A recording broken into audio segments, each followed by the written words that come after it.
Добрый день!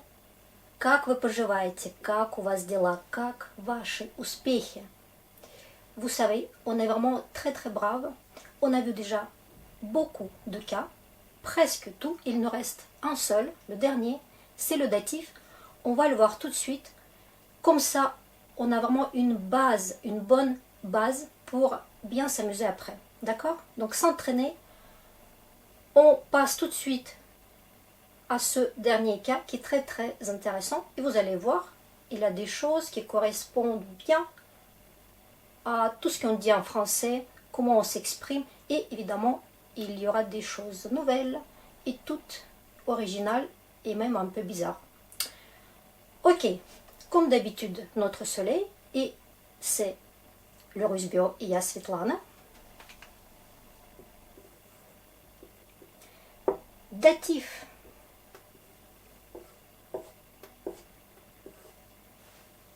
Vous savez, dans le mot datif, il y a le mot russe.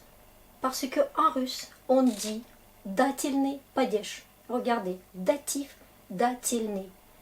Je ne sais pas pourquoi il s'appelle comme ça en français, datif, mais en russe, il a vraiment le verbe donner dedans. Et c'est très bien parce que c'est vraiment le symbole de ce cas. Ok, on va noter дательный падеж.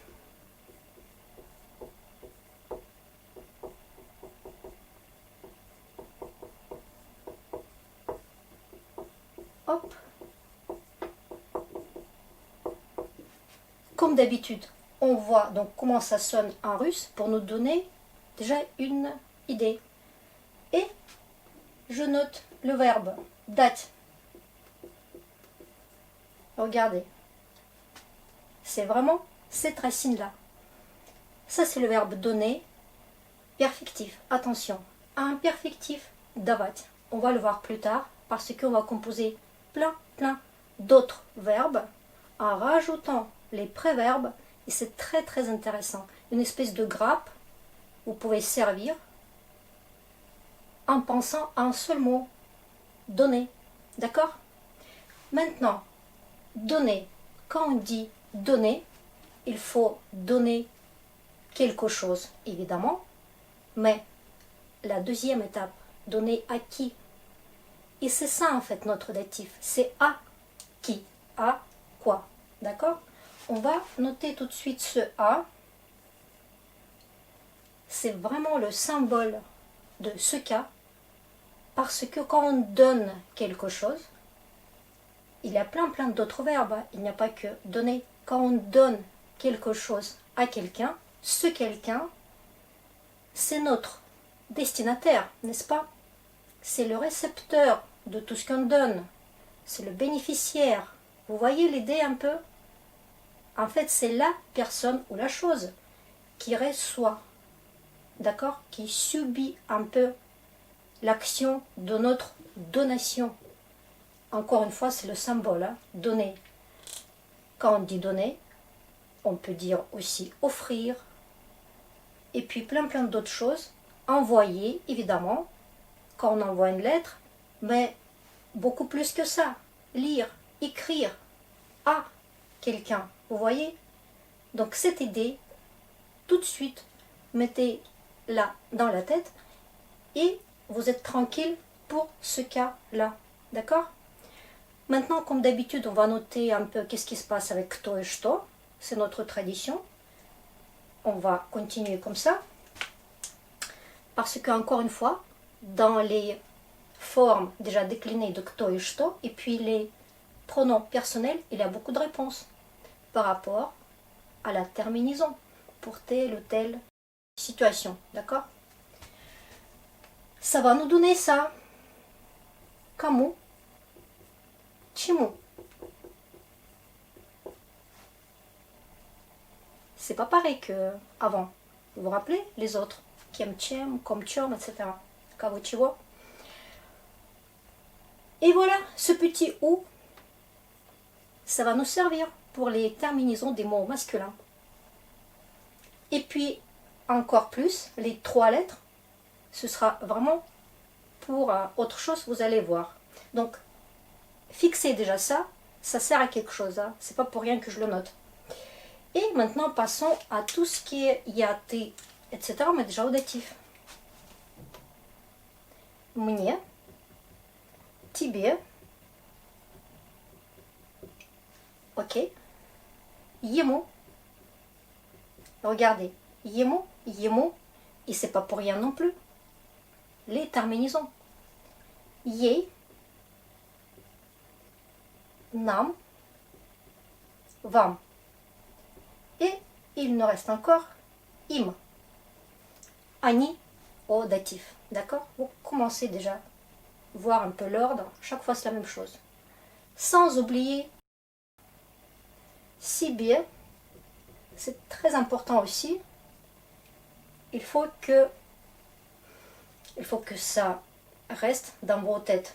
C'est quelque chose qui n'existe pas en français, mais c'est une chose qui est très très utilisée en russe. Ok, là on est bien prêt pour avoir les terminaisons.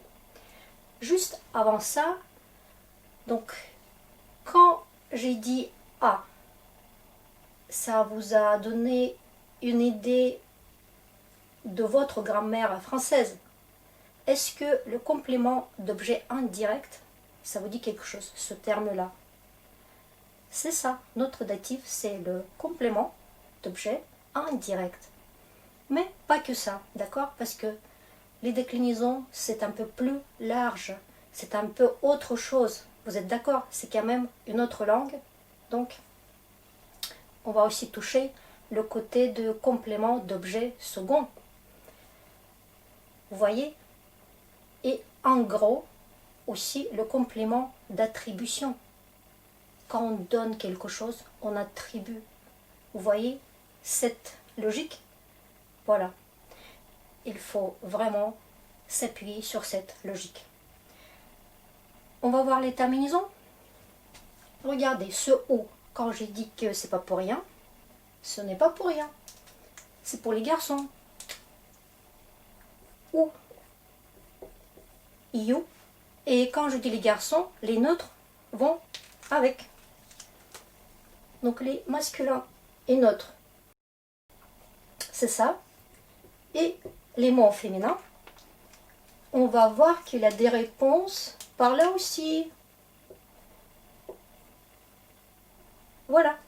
Hier. Et parfois, on va voir pourquoi I aussi comme option, mais c'est plus pour certains mots féminins qui se terminent par telle ou telle manière. Et même II. Pensez à ça. Mais vraiment, IE, c'est la terminaison reine, on va dire. Très bien. On va voir pourquoi. Bah, comme d'habitude, il y a douceur, il y a quelque chose qui est plus dur, plus doux. Vous commencez déjà à sentir ces choses-là, mais on va les noter quand même. Qu'est-ce qu'on prend? Donc si vous offrez quelque chose à votre ami, qu'est-ce que ça donne en russe?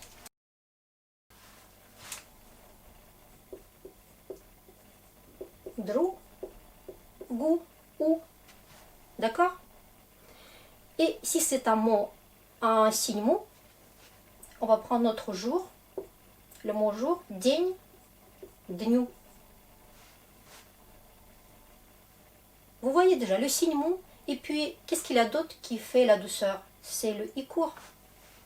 Notre musée, musée, yo. Datif ne fait pas la différence entre les gens et les choses, mais il a une possibilité de construire des phrases. Vous voyez, vous pouvez donner quelque chose à votre ami, mais vous pouvez aussi attribuer, je ne sais pas, un titre. Vous voyez le truc? Donc les mots animé et inanimé vont bien donc au datif. C'est que l'accusatif qui fait vraiment la différence. La différence pour les terminaisons, d'accord?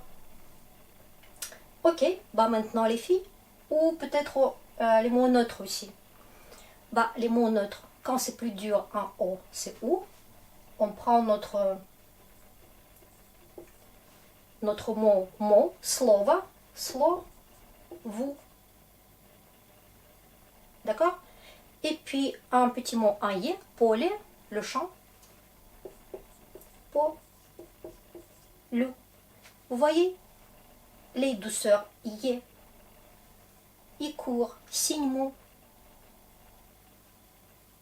Voilà, je pense que ce n'est plus un mystère pour vous. J'espère. Ok. Maintenant, on va voir les filles. Les filles vont nous faire Y. Imaginez que vous offrez quelque chose à votre maman. Moi, mais. Ok? Mais si c'est un mot qui se termine en ya, là c'était a, mama, le mot en ya, ya. Quand c'est le signe mot iya, ça ne nous pose pas de problème. Ya. Quand c'est la lettre ya toute seule, c'est pas un problème non plus. Ni diela, ni diele. D'accord?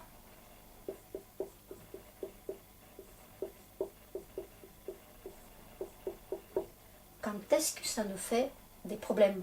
C'est le signe mot, comme d'habitude. Il faut toujours penser à quelque chose d'autre qui peut arriver avec le signe mot. Et regardez, je prends un mot tienne, ombre. C'est tout court. Tie, ni. Voilà, ce i. Et i, c'est pour les mots qui se terminent en ya, mais il a i avant. Tous ces mots anciens. Et puis, mon mot préféré pour donner des exemples, la ligne, linia. Li, ni, i. Voilà. Vous avez compris un peu. Bah, vous avez déjà compris depuis longtemps des choses qui font plus doux. Donc ici, c'était le signe mot pour les garçons. I court. Y pour les neutres. Ici, regardez, A, I, A, ils se comportent pareil. C'est rare, mais c'est le cas. Par contre, les signes mou et I, Ya font un peu différemment. D'accord? Bien. Maintenant, quand on a tout ça, on peut passer vraiment aux exemples. On va donc voir ce verbe qui est très riche parce que c'est la racine pour beaucoup d'autres verbes. Ok? Comme on a vu déjà, il y a des verbes, il suffit de rajouter les préverbes et ça change beaucoup de choses, comme le verbe aller, qui nous donne plein d'autres choses. Arriver, venir, partir, etc. etc.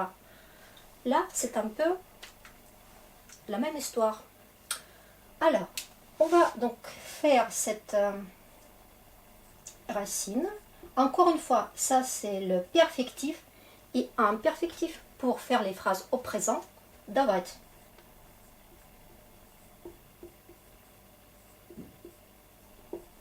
Donc ça c'est donner, donner à, hop, il faut mettre le mot au datif. Maintenant, quelques préverbes pour enrichir, vous allez voir, les situations peuvent changer. Si je mets un préverbe comme ça, raz, davat, distribuer, distribuer à qui? Datif. Si je mets le préverbe po, servir, payer, transmettre, передавать, ok? От, rendre, si vous devez rendre quelque chose à quelqu'un, voilà, c'est ça. Et puis, regardez ce que je suis en train de faire. Prier, по, преподавать, c'est enseigner. Enseigner à qui? À vous. Voilà. Si je fais une phrase comme ça, преподавать вам, à vous. Je n'ai pas besoin de dire à. Ok? Comme d'habitude, on commence à prendre un cas sans préposition, d'accord? Pour voir un truc direct, économique, on va dire, parce que on utilise beaucoup moins de mots pour donner un sens qui est en français souvent avec quelque chose. Maintenant c'est à, mais on le note pas. Regardez, преподавать вам, à vous, je dis juste vous au datif. Ok. Est-ce qu'il y en a d'autres mots qu'on peut faire avec ça? Si, bien sûr, on peut. Pro. Давать, ça veut dire vendre. Vendre à quelqu'un, situation est très très normale aussi. C'est pas tout. Si vous avez besoin plus de... Ah oui, par exemple, une situation. Si je rajoute za, zadavать, ça va très bien pour construire la phrase poser la question. Poser la question, задавать вопрос. À qui? Datif. D'accord? Donc profitez de cette gamme parce que ça c'est vraiment notre mot clé. Donner à. Donner. Qui va recevoir? C'est lui qui va se mettre au datif. N'oubliez pas, destinataire, récepteur, bénéficiaire. Ok? Voilà. On va mettre d'autres verbes. Il a aussi un verbe très sympathique. Le noyau, comme ici, va rester le même, mais les préverbes vont nous donner encore beaucoup d'idées. Ok. Est-ce que vous connaissez le verbe montrer? Montrer. Показывать.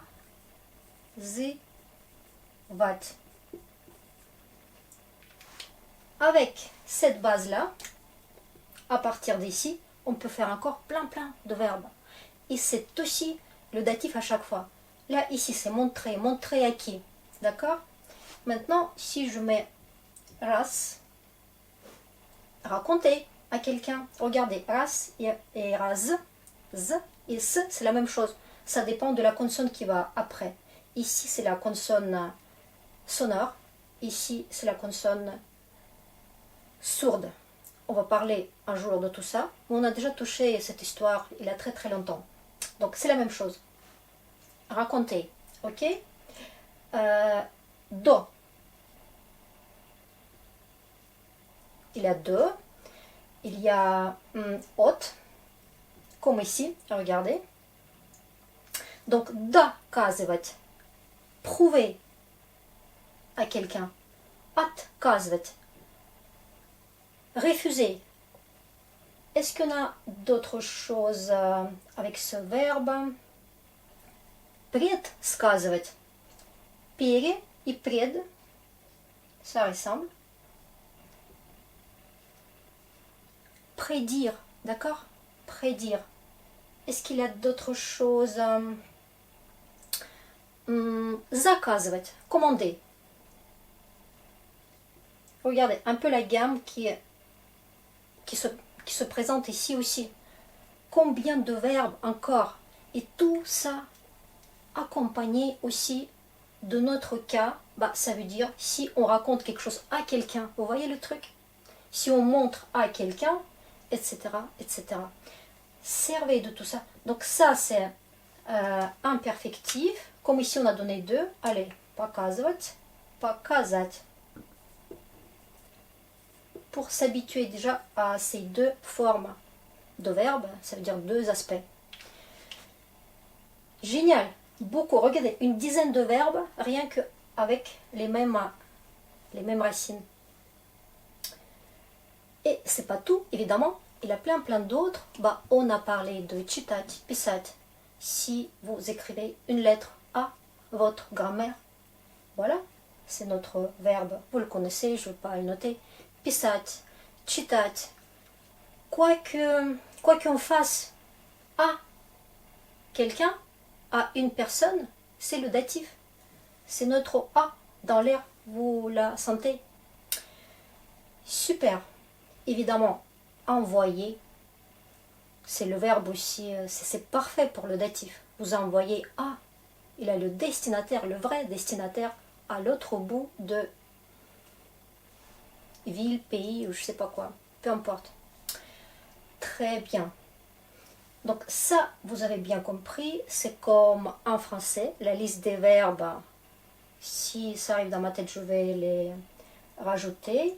Maintenant, parlons d'une chose qui n'est pas très normale pour vous.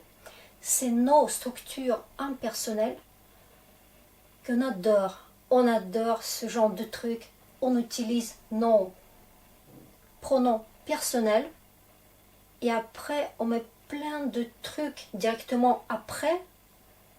En français, vous perdez au début, mais si vous comprenez comment prendre ces structures, c'est vraiment un truc génial. Parce que c'est court, c'est très clair. Allez, on va voir. Mais en fait, vous savez déjà quelque chose quand vous dites votre âge en russe. Qui sait comment on dit notre âge en russe? On ne dit pas j'ai. Encore une fois, le verbe avoir, on n'aime pas trop. On ne dit pas j'ai, on dit telle ou telle quantité d'années. C'est carrément le nombre d'années à moi, à vous. Vous voyez le truc? Et ce à moi et à vous, c'est ça. Donc si quelqu'un veut dire quel âge il a, il doit d'abord dire ça, мне, ou une autre personne s'il demande quel âge avez-vous. Nous, on ne dit pas quel âge as-tu, on dit combien d'années sont à toi. Vous voyez le truc? Combien? Donc, il y aura le mot interrogatif, сколько, on va noter tout ça, juste. Donc après, on va mettre le chiffre, d'accord? Allez, on va dire qu'on a 20 ans. Мне 20 лет. Voilà. Après, histoire de chiffres, un jour on va toucher, donc ça peut être lettre ou года. Ça dépend si c'est 2, 3, 4 ou 5, 6, etc. 0 compris. Ça c'est un sujet à part. Maintenant, on regarde la structure, d'accord? Мне. Et du coup, la question, сколько тебе лет?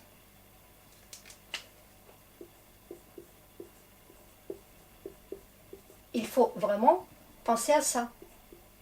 Тебе, si on tutoie la personne, ou вам, si on la vous voit.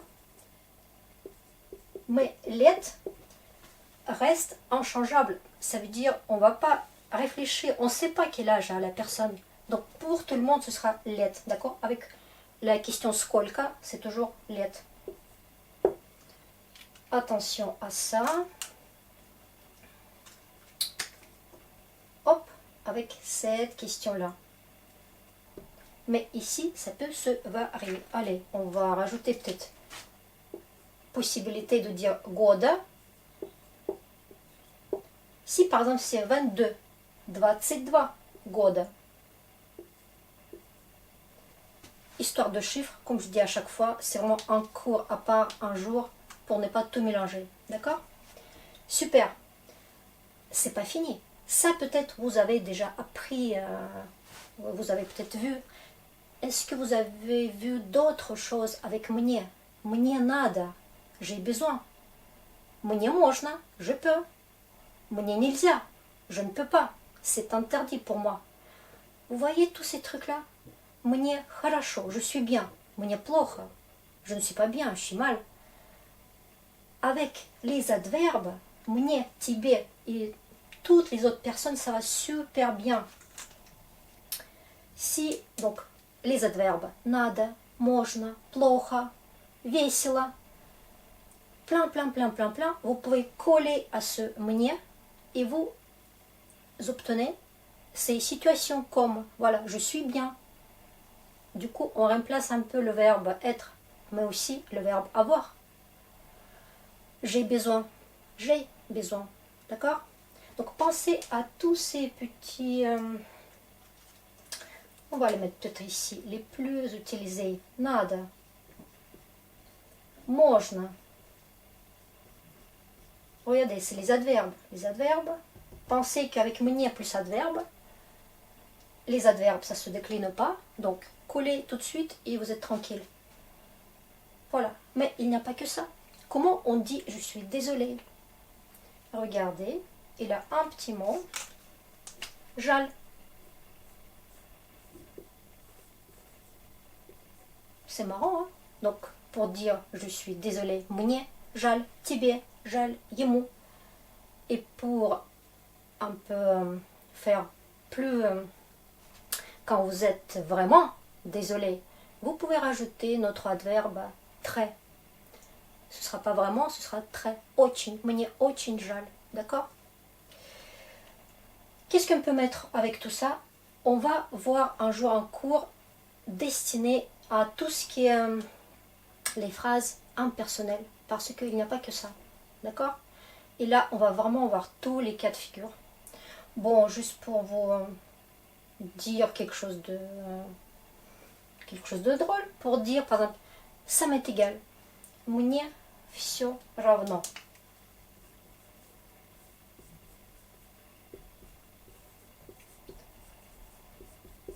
Vous voyez comment je peux varier, je peux ajouter plein de choses.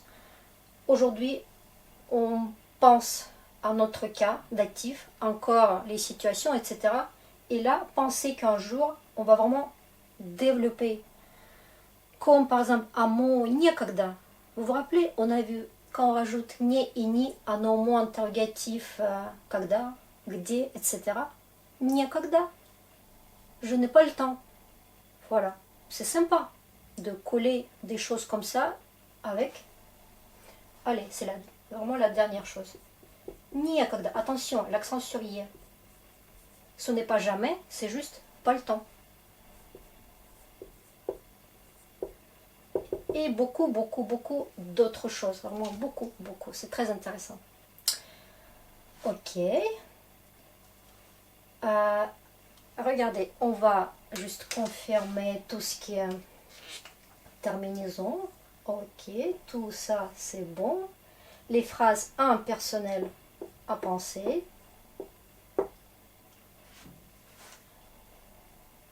Est-ce qu'on a d'autres choses à rajouter? Pour les verbes, bien sûr, il y a plein d'autres. Par exemple, consacrer quelque chose à quelqu'un. Vous voyez? Permettre quelque chose à quelqu'un. Ou interdire. Tout ça nous fait penser à notre datif. D'accord? Encore quelques exemples. Faire attention à. Уделять внимание. Кому? Чему? Маме. Другу. Vous voyez? Donc, mettez directement le mot au datif et on est bien. Par exemple, quand vous dites merci à toi ou merci à vous, c'est ça. Спасибо тебе. Спасибо ему. On va noter ça. Спасибо кому?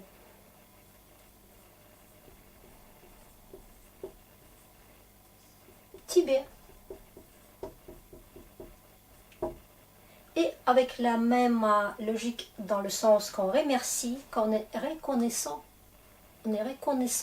on va aussi dire avec le datif, d'accord? Благодарен. Кому? Благодарность, reconnaissance, etc. Donc pensez à tout ce qui est remerciement. Voilà, encore une situation. Par exemple, vous faites quelque chose. Vous jouez ou c'est pas que pour les jeux, on utilise ces phrases-là. Quand vous dites à vous de jouer, à vous de jouer, il n'y aura pas de à, il n'y aura pas de, juste вам играть, вам делать. Vous voyez? Donc on peut mettre aussi le verbe avec avec cette gamme des pronoms personnels et vous êtes tranquille et vous êtes au datif. D'accord? On va noter ça aussi. тебе играть. Mais le verbe peut changer, ok? Parce qu'on peut mettre plein d'autres actions. À toi de faire quelque chose. Cool. Voilà. Est-ce que ça vous plaît? Est-ce que ça vous facilite la compréhension de ce cas? J'espère. Hein. Vraiment, il faut penser à cette chose-là.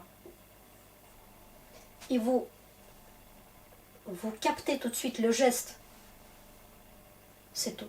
C'est le datif. Donc, c'est le complément d'objet indirect, le complément d'objet second. Pensez un peu. Писать, письмо, mais. D'accord? Voilà. Ou dans les situations, quand vous êtes content de voir quelqu'un, donc ce quelqu'un peut se mettre au datif, et qu'est-ce que ça donne? Я рад тебе. Si c'est un garçon, mais comme je suis une fille, я рада вам. D'accord? Voilà. Notre datif, est-ce qu'il peut nous dire quelque chose d'autre? Attention, parfois ça ne tombe pas vraiment à 100%. Toutes les phrases avec A sont pas forcément datifs. Vous vous rappelez de notre verbe думать, penser. En français, vous dites penser à. Et non, en russe, on ne dit pas penser à. On dit ça, mais sans A. Vous vous rappelez, c'est locatif, c'est penser au sujet de, donc ça va pas. Maintenant, quelques d'autres trucs à préciser, ce sera vraiment la dernière chose pour aujourd'hui. Par exemple, quand vous dites appeler quelqu'un, nous aussi on dit appeler, mais plus dans la forme téléphoner à, d'accord? Mais le verbe c'est appeler, звонить, on va peut-être le mettre. Pensez vraiment à la logique de verbe téléphoner à, d'accord?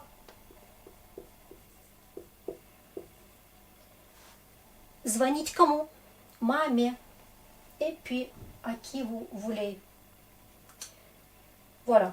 Donc faites attention à tout ce qui est pas comme chez vous, mais vous avez vu, le 90% c'est la même chose. Écrire à, raconter à. Pensez vraiment à ces gammes-là. Ça nous donne beaucoup de choses. Perfectif, imperfectif, aussi commencer à un peu sentir. Et voilà, les terminaisons sont là. Les кто et что, ça nous donne des idées. Tout ce qui est les pronoms personnels, c'est plein de réponses aussi. Regardez, où, y. Et puis, on va voir pour le pluriel, évidemment, on a déjà des réponses pour tout, pour les adjectifs, etc., etc. La prochaine fois, on va voir les prépositions de ce cas qui donne envie. Voilà. En tout cas, n'oubliez pas donc que c'est notre complément d'objet indirect et aussi complément d'objet second. Sans oublier le mot attribution, destinataire, récepteur, vous voyez, bénéficiaire. Pensez à tous ces gens-là. Donc, c'est l'autre bout, c'est les gens qui prennent ce qu'on donne, leur donne. На сегодня это все. Желаю вам успехов. Будьте здоровы. Pensez à notre Skype. N'oubliez pas, profitez. Et puis, paka paka.